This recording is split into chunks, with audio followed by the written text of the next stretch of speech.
European leaders will convene next week for an emergency summit on the war in Ukraine, driven by concerns that the US is advancing peace talks with Russia that could exclude Europe. Donald Trump's special envoy to Ukraine, Keith Kellogg, emphasized that European leaders would be consulted but excluded from US-Russia talks to end the war. At the Munich conference, he urged Europeans to contribute by offering concrete proposals and increasing defense spending rather than complaining about their involvement. In comments expected to cause concern in Ukraine and among European allies, Special Envoy Keith Kellogg said previous negotiations had collapsed due to the involvement of too many parties. Europe continues to be haunted by the Minsk agreements, a failed ceasefire deal between Ukraine and Russia struck in 2015. The talks, mediated by France and Germany, aimed to end the fighting in the Donbas region of eastern Ukraine. The Munich Security Conference concluded after a dramatic 2 days, during which US Vice President J.D. Vance sharply criticized European leaders, accusing them of suppressing free speech. In Britain and across Europe, free speech, I fear, is in retreat. Diese Demokratie wurde vom US-Vizepräsidenten für ganz Europa vorhin in Frage gestellt. Er spricht von Annihilation of Democracy. Und wenn ich ihn richtig verstanden habe, vergleicht er Zustände in Teilen Europas mit denen in autoritären Regimen. Meine Damen und Herren, das ist nicht akzeptabel. Ukraine's President Volodymyr Zelensky called for the creation of a European army. Everything needed to protect lives in modern war should be produced in Europe fully. Europe has everything it takes.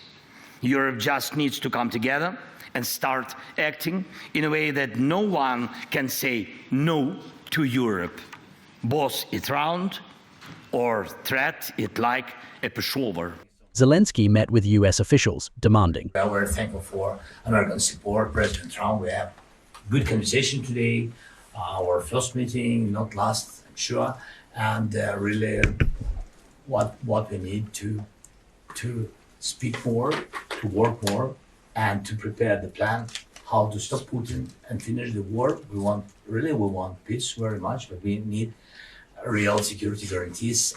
What may have loomed larger was the phone call between Donald Trump and Vladimir Putin earlier in the week, where the US and Russian leaders agreed to begin talks on a ceasefire, sparking fears that Ukraine and Europe would be excluded from any negotiations. As European leaders scrambled, Marco Rubio spoke with Sergei Lavrov, and The Guardian reports say the US diplomat will lead talks in Saudi Arabia next week to begin ceasefire negotiations. На Западе многие, начиная с руководителей Евросоюза, оцепенели, когда состоялся нормальный, элементарный разговор двух воспитанных, вежливых людей.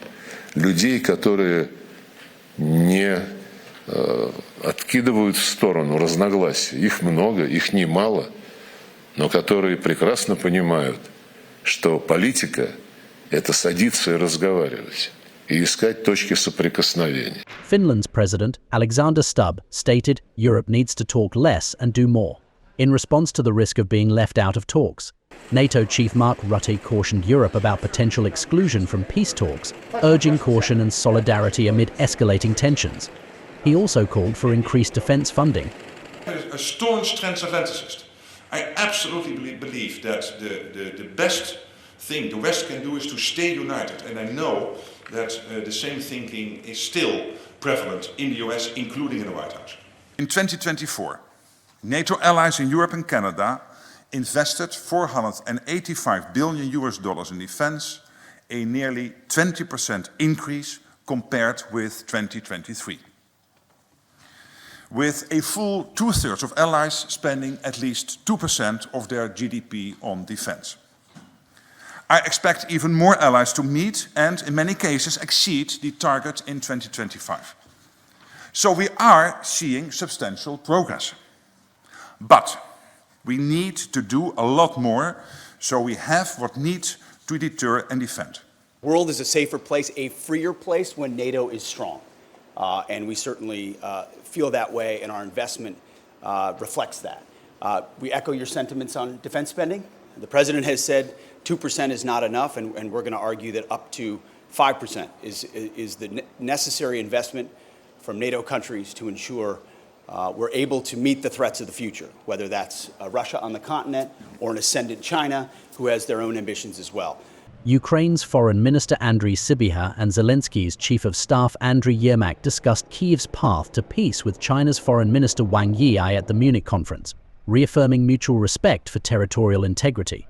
U.S. National Security Advisor Mike Waltz, Secretary of State Marco Rubio, and Trump's Middle East envoy Steve Witkoff will travel to Saudi Arabia, according to Politico. In the UK, Business and Trade Secretary Jonathan Reynolds was questioned by Sky News' Trevor Phillips about the US's approach to Russia's war on Ukraine. Reynolds said US Defense Secretary Pete Hegseth stated everything is still on the table. This follows Hegseth excluding NATO for Ukraine and Crimea restoration, conceding to some of Russia's demands before talks began.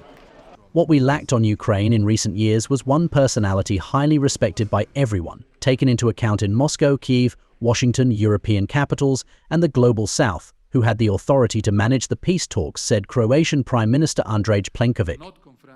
We need the high visibility of someone strong who can manage the process. 5 European diplomats said the meeting would include France, Britain, Germany, Poland, Italy, Spain, and Denmark, representing Baltic and Scandinavian countries. NATO Secretary General Mark Rutte is also reportedly attending the crisis talks, convened by French President Emmanuel Macron. France's Foreign Minister Jean-Noël Barrot has warned against over-dramatizing the meeting between European leaders in Paris. Si nous ne voulons pas, dans les années qui viennent, que la ligne de front se rapproche de nous, et je ne parle pas que de la menace que présente aujourd'hui la Russie, je parle de toutes les menaces qui pourraient guetter l'Europe si les pouvoirs autoritaires ici ou là sentent que l'Europe est démunie, qu'elle n'est pas capable de se défendre, alors nous allons devoir nous acquitter d'efforts créateurs beaucoup plus important que tout ce que nous avons fait jusqu'à présent. Time will decide what unfolds in the emergency meeting and the Russia-Ukraine conflict. What role Europe will play remains to be seen.